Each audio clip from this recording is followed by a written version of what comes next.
Price the Lord. ஹல்லேலூயா. கர்த்தருக்கு மகிமை உண்டாவதாக.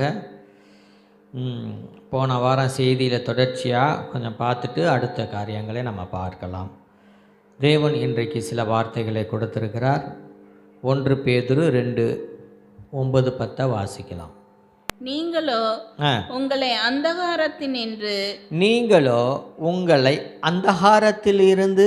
தம்முடைய ஆச்சரியமான ஒளியினிடத்திற்கு வரவழைத்தவருடைய புண்ணியங்களை அறிவிக்கும்படிக்கு தெரிந்து கொள்ளப்பட்ட சந்ததி. பாருங்க, நீங்கள் இன்னைக்கு இந்த நாளில் வந்திருக்கீங்க. நீங்கள் எல்லாம் தெரிந்து கொள்ளப்பட்ட சந்ததி. ஆமென். ஆமென். எதற்காக நம்மை தெரிந்து கொண்டார்? கொலைசியரில் ஒரு அதிகாரத்தில் ஆண்டவர் சொல்கிறாரு, பரிசுத்தவான்களுடைய சுதந்திரத்தில் பங்கடைய செய்ய நம்மை தகுதிப்படுத்தினவரும் இருளின் அதிகாரத்தில் இருந்த நம்மளை விடுதலையாக்கி குமாரனுடைய ராஜ்யத்திற்கு உட்படுத்தினவருமாய் இருக்கிற பிதாவாகிய தேவனை ஸ்தோத்தரிக்கிறேன் என்று சொல்லி பவுல் சொல்லுகிறதை நாம் பார்க்கிறோம். எதற்காக நாம் அழைக்கப்பட்டிருக்கிறோம்? இயேசு கிறிஸ்துவின் புண்ணியங்களை புறஜாதி மக்களுக்கு, இயேசு கிறிஸ்துவை அறியாத ஜனங்களுக்கு அவருடைய மகத்துவங்களையும் மகிமையான காரியங்களையும் தேவன் நமக்கு செய்த அற்புதங்களையும் நன்மைகளையும் புறஜாதி மக்களுக்கு அறிவிக்கும்படியாக இயேசு கிறிஸ்துவின் புண்ணியங்களை நாம் மக்களுக்கு அறிவிக்கும்படியாக நம்மை தேவன் தெரிந்து கொண்டார். தெரிந்து கொள்ளப்பட்ட சந்ததியாயும் ராஜரீகமான ஆசாரிய கூட்டமாயும் பரிசுத்த ஜாதியாயும் அவருக்கு சொந்தமான ஜனமாயும் இருக்கிறீர்கள். இப்பொழுதோ இரக்கம் பெற்றவர்களாக இருக்கிறீர்கள். 10வது வசனம் வாசிங்க. முன்னே நீங்கள் தேவனுடைய ஜனங்களாய் இருக்கவில்லை. முன்னே நாம் தேவனுடைய ஜனங்களாய் இருக்கவில்லை. ஒரு மனுஷன் இயேசு கிறிஸ்துவை அறிவதற்கு முன்பாக அவன் புறஜாதி மக்களாக இருக்கிறான். புறஜாதி ஜனங்களாக இருக்கிறாங்க. நமக்கும் தேவனுக்கும் பெரிய தூரம், ஒரு பிளவு உண்டானது. ஒரு மதில் சுவர் எழுப்பப்பட்டு தேவனை பார்க்க முடியாத அளவிற்கு நாம் அந்தகாரப்பட்டு தூரமாய் நாம் இருந்தோம். அப்புறம் இப்பொழுதோ அவருடைய ஜனங்களாய் இருக்கிறீர்கள். எவ்வளோ ஆச்சரியம்! ஒரு ஆமேன் சொல்லலாமா? ஆமேன். அதுதான் நம்முடைய மகத்துவமான மேன்மை, தேவன் நமக்கு கொடுத்திருக்கிற காரியம். இப்பொழுதோ நாம் இரக்கம் பெற்றிருக்கிறோம். அவருடைய இரக்கத்தினாலும் கிருபையினாலும் இரக்கத்தினாலும் நம்ம ரட்சிக்கப்பட்டிருக்கிறோம். இது உங்களால் உண்டானதல்ல, இது தேவனுடைய ஈவாய் இருக்கிறது. நம்மை அழைத்தவர் எப்படிப்பட்டவர் என்பதை நாம் மக்களுக்கு நாம் சொல்ல வேண்டும். இதற்காக தான் தேவன் நம்மை அழைத்திருக்கிறார். இயேசு கிறிஸ்து நமக்கு செய்த புண்ணியங்களை, அவர் எப்படிப்பட்டவர் என்பதை நாம் புறஜாதி மக்களுக்கு சொல்லுகிறவர்களாய் இருக்க வேண்டும். தினந்தோறும் நம்ம வேலை செய்கிற இடத்துல நம்ம சொல்லணும். போன வாரம் நான் சொன்னேன், ஒரு மனுஷன் என் வாட்சி கடையில், நான் வாட்சி கடை வச்சுருப்பேன். போன வாரம் சரியாக ரெக்கார்ட் ஆகலை, அதனால் கொஞ்சம் ரிப்பீட் பண்ணுறேன். பாருங்கள், அப்போ ஒரு தடவை என்ன செஞ்சேன், வாட்சி ஷாப் வச்சுருப்பேன், சர்வீஸ். அப்போ ஒரு மனுஷன் பயங்கரமான ஒரு ட்ரிங்க் சாப்பிட்டு குடிகார மனுஷன் கடைக்கு பக்கத்தில் உட்காந்துருந்தார். எனக்கு என்னன்னா, யாருக்காவது ஒரு சுவிசேஷம் அறிவிக்கணும் அப்படின்னா ஒரு டீ போதும். ஒரு டீ வாங்கி கொடுத்தனா அவனுக்கு சுவிசேஷத்தை சொல்லி முடிச்சிடுவேன். வாங்க டீ சாப்பிட்லாம் அப்படின்ட்டு. அப்படி தான் அந்த மனுஷனை கூப்பிட்டேன், வா உட்கார், கடவுளுக்கு வா உட்கார், வா டீ சாப்பிட்லாமா அப்படின்னு. இல்லை நான் டீ சாப்பிட்றதில்ல அப்படின்னு பார்த்தா அவர் பயங்கர ட்ரிங்க்ஸில் இருக்கிறார் அப்படின்னு சொல்லி அவர்கிட்ட இயேசு கிறிஸ்துவை நான் அறிவித்தேன், சாட்சியாக அறிவித்தேன். இப்படி சொல்ல சொல்ல சொல்ல அவருடைய உள்ளங்கள் மாற்றப்பட்டது. கடைசியில் அவர் என்னன்னா, இப்போ ஒரு பாஸ்டராக இருக்கிறார், ஊழியம் செஞ்சுக்கிட்டு இருக்கிறார். பாருங்கள், அப்படி தான் ஆண்டவர் இயேசு கிறிஸ்துவின் புண்ணியங்களை அவருக்கு அறிவிக்கும்போது அவருடைய உள்ளங்கள் மாற்றப்படுகிறது. எவ்வளோ மேன்மையான காரியம்! நான் நினைக்கிறது உண்டு. எவ்வளோ பாருங்கள், எவ்வளோ மக்கள் வந்து இன்றைக்கி அழைப்பு அவங்களுடைய சூழ்நிலையில் ஆண்டவர் கூப்பிட்றாரு. ஆனால் அழைச்சிட்டு அப்படியே வைக்கிறது இல்லை, உயர்ந்த இடத்துல கொண்டு போய் வைக்கிறார். ஆமென், அல்லேலூயா. ஒரு மனுஷன் அப்படி தான், ஒரு மனுஷனுக்கு ஒரு சுவிசேஷம் சொல்லி வாட்சி கடை வந்து பார்த்திங்கன்னா ஒரு சுவிசேஷம் அறிவிக்கும் மையமாக இருந்துச்சு. அந்த இடத்துல நான் ரொம்ப அந்த காலத்தில் கஷ்டப்பட்ட காலங்கள் உண்டு. வாட்சி கடையில் என்ன வருமானம் வந்து வரும், ஆனால் அந்த வருமானத்துலேயும் ஆண்டவர் குடும்பத்தை நடத்த வைத்தார். சரிங்களா, அதுதான் வேணும். ஒரு நாளைக்கு 30 ரூபா வருமானம் வந்தால் பெருசு. அந்த 30 ரூபா வந்துச்சுன்னா எடுத்துகிட்டு ஒடியாந்துருவேன் கடையை பூட்டிட்டு. ஏன்னா அது செலவாயிரும்ல அப்படின்ட்டு ஒடியாந்துருவேன். அந்த மாதிரியான கஷ்டப்பட்ட காலம். ஆனால் நான் ஆண்டவரிடத்தில் ஜெபிக்கும் போதெல்லாம் ஒரே ஒரு காரியத்தை மட்டும் ஆண்டவர் ஞாபகப்படுத்துவார். 1 பேதுரு 5:7 அவர் உங்களை உயர்த்தும்படிக்கு அவருடைய பலத்த கரத்துக்குள் அடங்கி இருங்கள். அந்த வசனத்தை மட்டும் எனக்கு சொல்லிக்கிட்டே இருப்பார். அந்த வாட்சி கடையில் கிட்டத்தட்ட 15 வருஷம் நான் அந்த இடத்துல இருந்தேன். ஆண்டவர்கிட்ட நான் கேட்பேன், ஏன் ஆண்டவரை இப்படி கொண்டாந்து என்னை வச்சுருக்கீங்க, இவ்வளோ கஷ்டம், இங்கேருந்து நான் 10 கிலோமீட்டர் போகணும், வீட்டிலேருந்து 10 கிலோமீட்டர் கடை, அங்கேருந்து 10 கிலோமீட்டர் வரணும், இவ்வளோ கஷ்டப்பட்டு வச்சுருக்கீங்களேண்ணா. ஆண்டவர் ஒரு ஆத்துமாவை பிடிக்கிறதற்கு 15 வருஷம் என்னை கொண்டு போய் அங்கே வச்சார். 15 வருஷம் என்னை கொண்டு போய் அங்கே வைத்திருந்தார். இந்த சாவி பாருங்க, ஒருவரை மீட்பதற்காக 15 வருஷம் என்னை கொண்டு போய் ஒரு இடத்துல வச்சுருந்தார். அந்த மனுஷனை பிடிச்சி இன்றைக்கி அந்த மனுஷன் ஊழியம் பண்ணி பாஸ்டராக இருக்கிறார். ஏன், அன்னைக்கு ஒரு நாள் என் கடைக்கு முன்பாக வந்து உட்கார்ந்திருந்த மனுஷன் இன்றைக்கு அவர் ஊழியக்காரராக இருக்கார். ஏன், அந்த மனுஷனை பிடிச்சி கூட்டிகிட்டு வரணும்னு என்னையை கொண்டு போய் அங்கே உட்கார வைத்திருந்தார். வந்து கடையில் வந்து சுவிசேஷம் சொல்லி இயேசு கிறிஸ்துவை அறிவித்து அவர் ஏற்றுக்கிட்டு ஞானஸ்தானம் எடுத்து அதுக்கப்புறம் அவர் சபையில் ஐக்கியமாகி இன்றைக்கி ஒரு ஊழியத்தை செய்து கொண்டு இருக்கிறார். கர்த்தருக்கு மகிமை உண்டாகட்டும். அதான் இயேசு கிறிஸ்துவின் புண்ணியங்களை அறிவிக்கும்படி உங்களையும் என்னையும் இயேசு கிறிஸ்து தேர்ந்தெடுத்திருக்கிறார். ஒரு கம்பெனியில் எப்படி ஒரு மனுஷனை ஒரு நல்ல எஜுகேஷன், நல்லா படிச்சிருக்கணும், டேலண்டாக இருக்கணும் அப்படின்னு ஒரு கம்பெனியில் செலக்ட் பண்ணுவாங்க. நம்ம ஆண்டவர் வந்து ரொம்ப ஸ்பெஷல். யாரெல்லாம் வேணான்னு ஒதுக்கப்பட்டிருக்காங்களோ அவங்களெல்லாம் ஆண்டவர் கூப்பிடுவார். எல்லா கம்பெனியும் உன்னை ரிஜெக்ட் பண்ணிருச்சா, எல்லாம் யாரும் வேணான்ட்டாங்களா, அப்போ நீ என்கிட்ட வா.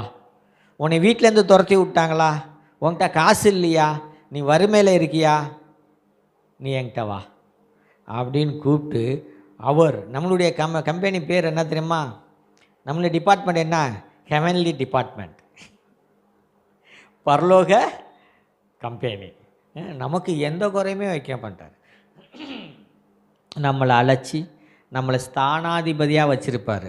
எப்படி இருக்கிறாரு, அம்பாசிடர், ஸ்தானாதிபதி அப்படி வச்சுருப்பார். அப்போ நம்ம தேவைகளெல்லாம் யார் சந்திப்பா, நம்ம கம்பெனி தான் எல்லா தேவைகளையும் நிறைவேற்றிக்கிறோம். சரிங்களா, நம்மளுடைய கம்பெனி நம்ம தேவைகள் எல்லாத்தையும் கொடுப்போம். வீட்டு வாடகை, கரண்ட்டு பில்லு, எல்லா அலைன்ஸும் கம்பெனிலேருந்து வந்துடும்.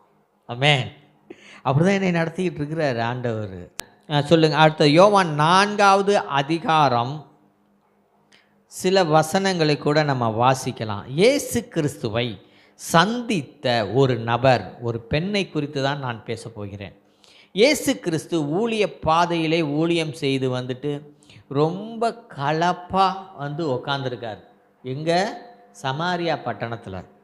அந்த இடத்துல வந்த சமாரிய பெண் தண்ணி எடுப்பதற்காக, யாக்கோப்பின் கிணறு, அந்த கிணற்றில் தண்ணி எடுப்பதற்காக வந்த சமாரிய பெண்ணை இயேசு கிறிஸ்து சந்திக்கிறார்.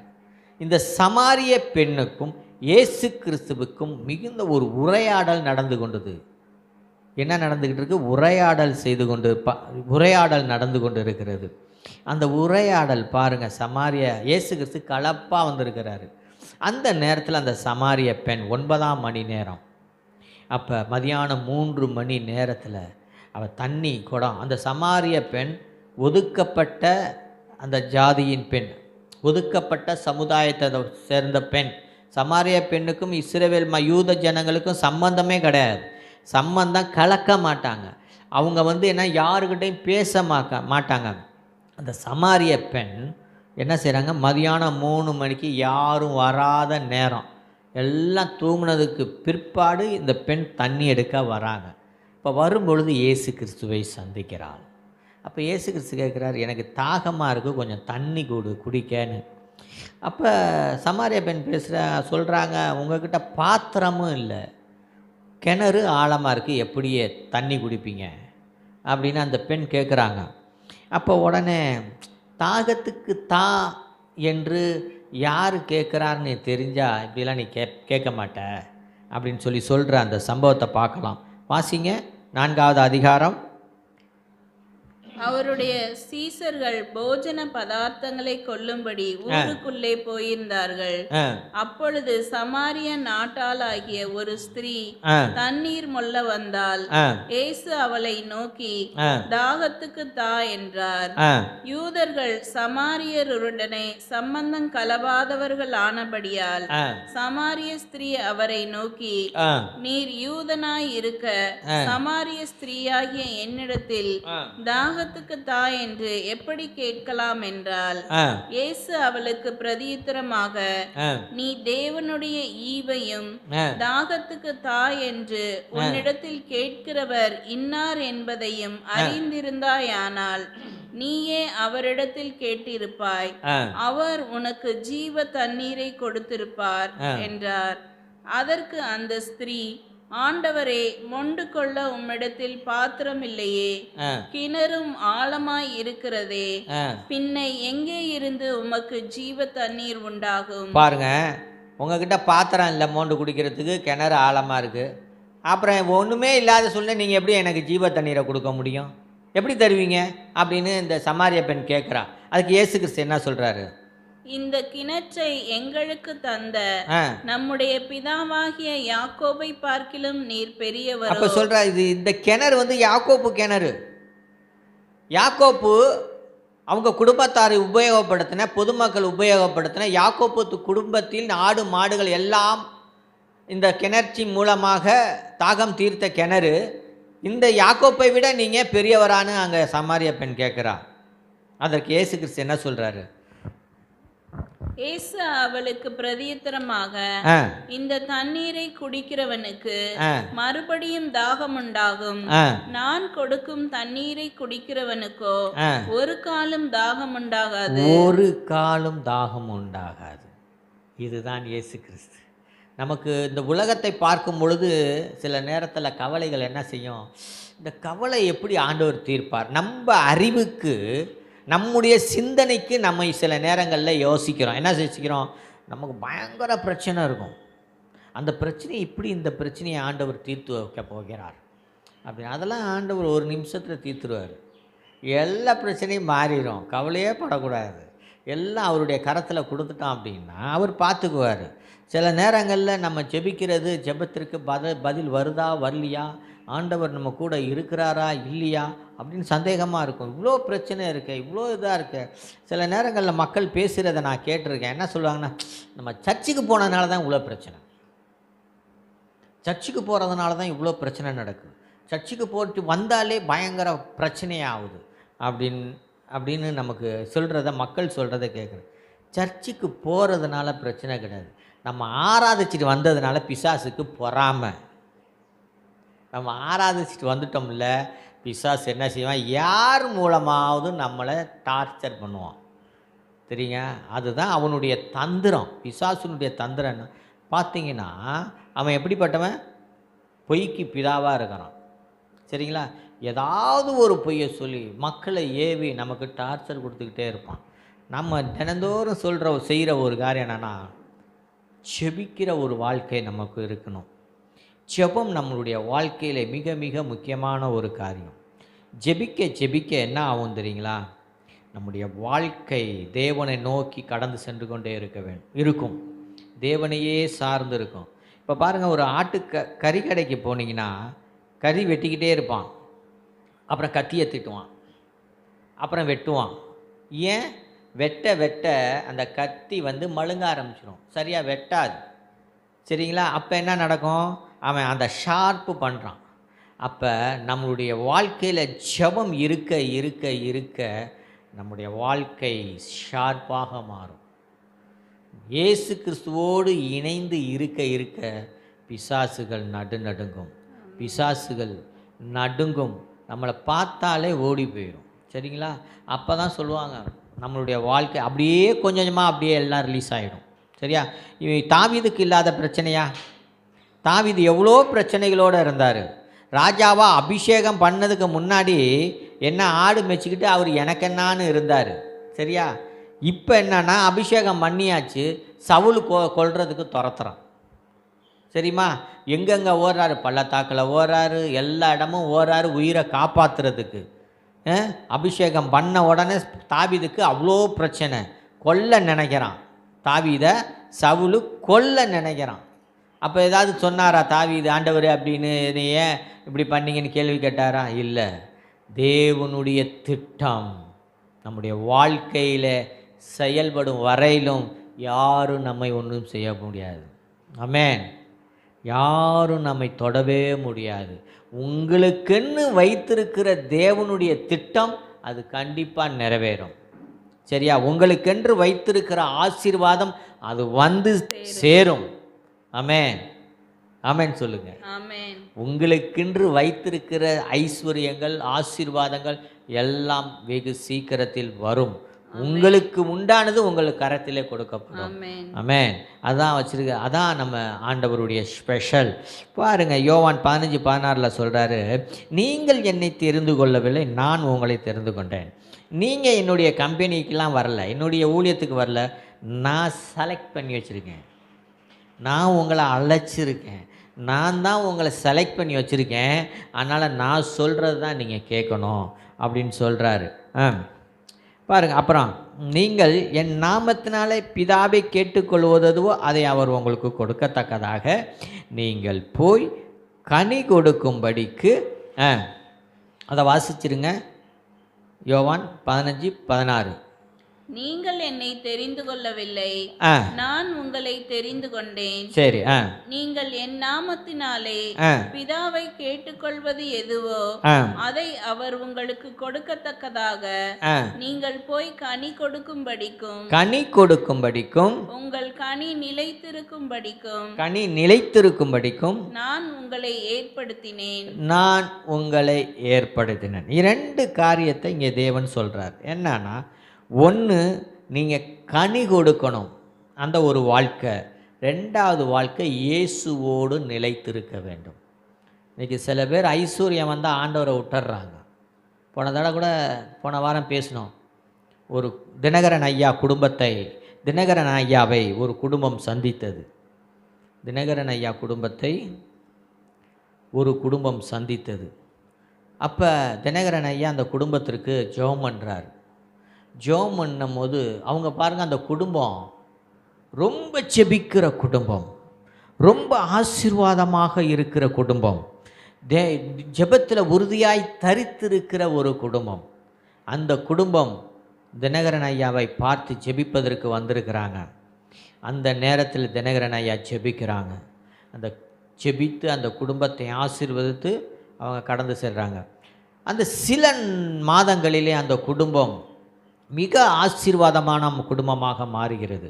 நல்ல வேலை, நல்ல ஜாப், உயர்ந்த பதவி, செல்வங்கள் நல்லா நிறையா அந்த குடும்பம் ஆசீர்வதிக்கப்பட்ட குடும்பமாக இருந்தது. இந்த செல்வம் வந்தது, ரொம்ப ரிச்சாக இருக்கிறாங்க அந்த குடும்பத்தில். அடுத்த பல வருடங்களுக்கு முன்பாக, பல வருடங்களுக்கு பின்பு மறுபடியும் அந்த குடும்பம் தினகரன் ஐயாவை போய் சந்திக்கிறதாம். ஏன்னா சந்தித்த உடனே அப்போ ஆண்டவர் ஜெபிக்கும் வேலையில் ஆண்டவர் சொன்னாராம், இவர்களுக்கு ஐஸ்வர்யம் வேணும், நல்ல வேலை கிடைக்கணும் அப்படின்னு நீ சொல்லி ஜெபித்த, நான் ஆசீர்வதித்தேன். ஆனால் இன்றைக்கி அவங்க ஜெப வாழ்க்கையவே விட்டுட்டாங்க, ஜெபிக்கிறதே இல்லை அப்படின்னு சொல்லி. அப்போ ஆவியானவர் பேசும் பொழுது அவங்களுக்கு அது உணர்த்தப்பட்ட பொழுது அவர்கள் மிகவும் மனவேதனையோடு அவர்கள் அந்த இடத்தை விட்டு கடந்து சென்றார்களாம். அந்த மாதிரி நம்ம இருக்கக்கூடாது.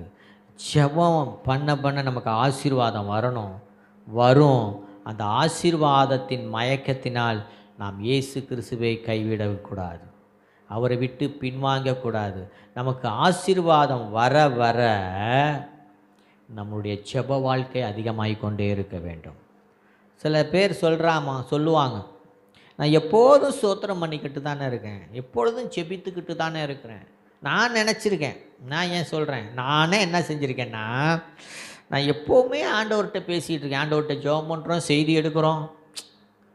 இப்போ ஆண்டவர்கிட்ட பேசாமல் எப்படி நான் செய்தி கொடுக்க முடியும்? செய்தி கொடுக்கணுன்னா ஆண்டவர்கிட்ட பேசணும், ஆண்டவர் காரியங்களை பேசணும். இப்படி தான் நம்ம பேசிக்கிட்டு நான் சில நேரம் நாட்களில் சிந்தித்து கொண்டிருப்பேன். ஆண்டவர்கிட்ட தான் நான் பேசிக்கிட்டு இருக்கணும். இப்போ ஆண்டவர் சொன்னார், எனக்குன்னு கொடுக்கப்பட்ட அந்த நேரத்தை நீ கொடுக்க வேண்டும். என் சமூகத்தில் வந்து உட்கார்ந்திருக்கும் அந்த நேரத்தை நீ ஒரு நாள் விடக்கூடாது அப்படின்னு சொல்லி ஆண்டவர் சொல்லும் பொழுது மறுபடியும் அந்த நேரங்களை நம்ம அப்படியே என்ன பண்ணணும், ரீஸ்டோர் பண்ணி நம்ம விட்ட நேரத்தை எல்லாம் ஆண்டவருக்கு நம்ம கொடுக்க வேண்டும். பாருங்கள், நம்ம திராட்சை செடியில் இணைக்கப்பட்டிருக்கிறோம், இயேசு கிறிஸ்துவோடு இணைக்கப்பட்ட ஒரு குடும்பமாக இருக்க வேண்டும். ஆண்டவர் சொல்கிறார், நானே மெய்யான திராட்சை செடி, நானே மெய்யான திராட்சை செடி, நீங்கள் கொடிகள். இயேசு கிறிஸ்து ஒரு செடிக்கு, அந்த திராட்சை செடிக்கு வேராக இருக்கிறாரு, தண்டாக இருக்கிறாரு, இலையாக இருக்கிறாரு. ஆனால் அந்த கனி கொடுக்கும் அந்த பொறுப்பை மட்டும் இயேசு கிறிஸ்து நமக்கு கொடுத்துருக்கிறார். என்ன கொடுத்துருக்காரு? நம்மளுடைய வேலை கனி கொடுப்பது மட்டும்தான் நம்மளுடைய வேலை. மற்ற எதை குறித்தும் நம்ம கவலைப்பட தேவையே இல்லை, எல்லாம் இயேசு கிறிஸ்து பார்த்து கொள்வார். பாருங்க, கனி கொடுக்கிற வாழ்க்கையையும் இயேசு கிறிஸ்து அவரால் கொடுக்க முடியும். கனி கொடுப்பதையும் இயேசு கிறிஸ்துவால் கொடுக்க முடியாதா? ஏன் அப்படி கனி கொடுக்கிறோம்? அந்த பொறுப்பை நம்மிடத்தில் கொடுத்திருக்கிறார் என்றால், இயேசுவை போல நம்மளும் சுடர்களாய் பிரகாசிக்க வேண்டும் என்பதற்காக அந்த பொறுப்பை நம்மிடத்தில் தேவன் கொடுத்திருக்கிறார். திராட்சை கொடிகள் வாழ்வுக்குரியவைகளை குறித்து கவலைப்பட வேண்டிய அவசியம் இல்லை. அது கிறிஸ்து, அதாவது திராட்சை செடியின் பாடு கிறிஸ்து பார்த்து கொள்வார். சரிங்களா? நம்மிடத்தில் எதிர்பார்க்கும் காரியம் என்ன? இயேசு கிறிஸ்து நம்மிடத்தில் எந்த காரியத்தை எதிர்பார்க்கிறார்? நம்ம வாசிக்கலாம். சகரியா 8வது அதிகாரம் 16-17 வாசிங்க. நம்மிடத்தில் கனி கொடுக்கும் வாழ்க்கை இருக்கும் வேண்டுமானால், கனி கொடுக்கிற வாழ்க்கை இருக்க வேண்டுமென்றால் நாம் சில காரியங்களை, தேவனுக்கு பிடிக்காத சில காரியங்களை நாம் விட வேண்டும். வாசிக்கலாம். சகரியாவின் புஸ்தகம் 8வது அதிகாரம் 16-17 வாசிங்க. நீங்கள் செய்ய வேண்டிய காரியங்கள் என்னவென்றால் ஆண்டவர் தேவன் சொல்றார், இங்க கர்த்தரே சொல்றார் என்ன செய்யணும் அப்படின்னு. அவனவன் பிறனோடு அவனோடு உண்மையை பேசுங்கள். உங்கள் வாசல்களில் சத்தியத்துக்கும் சமாதானத்துக்கும் ஏற்க நியாயம் தீருங்கள். ஒருவனும் பிறனுக்கு விரோதமாய் தன் இருதயத்தில் தீங்கு நினையாமலும். அடுத்தவனுக்கு விரோதமா தீங்கு நினைக்கவே கூடாதான். நினைச்சாதானே செய்ய முடியும். அப்ப என்ன சொல்றாரு? அடுத்தவனுக்கு விரோதமா நீ தீங்கு செய்யாதீங்க, தீங்கு செய்யணும்னு எண்ணத்துல கூட நினைக்க கூடாது அப்படின்னு சொல்லி இங்க கர்த்தர் சொல்றார். அடுத்தது வாசிங்க. பொய்யானையின் மேல் பிரியப்படாமலும் இருங்கள், இவைகளெல்லாம் நான் வெறுக்கிற காரியங்கள் என்று கர்த்தர் சொல்லுகிறார். இவைகளெல்லாம் நான் வெறுக்கிற காரியம் என்று கர்த்தர் சொல்லுகிறார். அப்ப எவ்வளவு முக்கியமான ஒரு சம்பவமா இருக்கு. இந்த காரியங்களெல்லாம் நம்ம இருதயத்தை விட்டு எடுத்து போட்டுட்டோம் அப்படின்னா நம்முடைய வாழ்க்கை தேவனுக்கு முன்பாக பிரகாசிக்கிற, கனி கொடுக்கிற ஒரு வாழ்க்கையாய் இருக்க வேண்டும். அப்போ தான் இருக்கும், கனி கொடுக்கிற வாழ்க்கையாய் இருக்க வேண்டும். இயேசு கிறிஸ்து நம்முடைய வாழ்க்கையிலே வந்து விட்டால் நம்முடைய வாழ்க்கையை மாற்றி அமைக்கும். ஒரு கதையை சொல்லிட்டு நான் முடிக்கிறேன். எல்லாம் டயர்டாக இருக்கீங்களா? ஒரு கதை. ஒரு ஊரில் ஒரு ராஜா, அந்த ராஜாவுக்கு பிறந்த நாள். சரியா? பிறந்த நாள். அப்போ ராஜா ஒரு அறிவிப்பு விடுறாரு.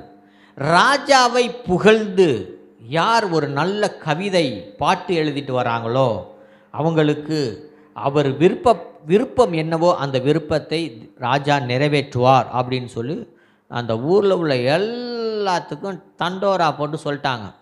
ராஜாவுக்கு பிறந்தநாள் நல்ல சிறப்பான பாடல் பாடி எழுதி பாடுகிறவர்களுக்கு அவன் விருப்பம் எதுவோ அது நிறைவேற்றப்படும் அப்படின்னு சொல்லி ராஜாவுக்கு அறிவிப்பு கொடுக்குறாரு.